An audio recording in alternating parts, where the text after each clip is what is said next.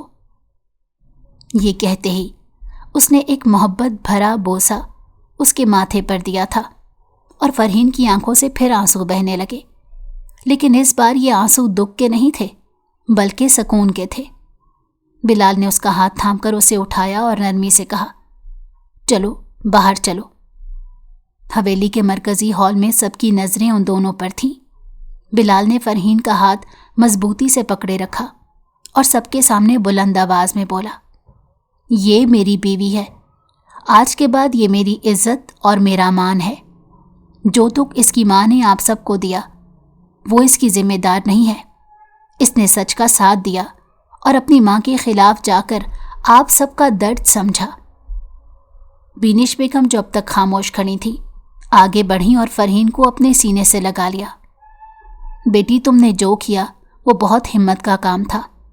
ہم نے جو دکھ جھیلے وہ ناقابل برداشت تھے، لیکن تمہارے الفاظ نے ہمارے دلوں میں سکون پیدا کر دیا ہے۔ میں تمہیں اپنی بہو کے طور پر قبول کرتی ہوں۔ فرحین کے آنسو تھمنے کا نام نہیں لے رہے تھے۔ اس کے دل میں ایک عجیب سے سکون کی لہر دوڑ گئی تھی۔ اس نے بینش بیگم کے گلے لگتے ہوئے آہستہ سے کہا، میں وعدہ کرتی ہوں کہ آپ سب کا مان رکھوں گی اور اس حویلی کو اپنا گھر سمجھوں گی۔ سب کی آنکھوں میں نرمیاں اور دلوں میں سکون تھا۔ بلال نے فرحین کی طرف دیکھا اور نرمی سے کہا، آج سے ہم ایک نئی زندگی شروع کریں گے، جہاں نہ کوئی انتقام ہوگا نہ کوئی نفرت، بس محبت اور احترام ہوگا۔ سچائی اور انصاف کا ساتھ دینا کبھی بھی آسان نہیں ہوتا، خاص طور پر جب اپنے قریبی لوگوں کے خلاف ہو، لیکن جب آپ سچائی کے ساتھ کھڑے ہوتے ہیں تو نہ صرف آپ اپنے اندر کی طاقت کو دریافت کرتے ہیں بلکہ دوسروں کے دلوں میں بھی عزت اور محبت پیدا کرتے ہیں۔ معافی اور محبت وہ طاقت ہے جو زخموں کو بھر دیتی ہیں اور دلوں کو جوڑ دیتی ہیں۔ یہی سچائی کی اصل طاقت ہے۔ اگر آپ کو ہماری کہانی پسند آئی ہو تو ہمارے چینل کو لائک کریں اور سبسکرائب کر دیں۔ بیل نوٹیفیکیشن کو بھی آن کر دیں تاکہ ہماری آنے والی ہر مزیدار کہانی آپ کو وقت پر ملتی رہے۔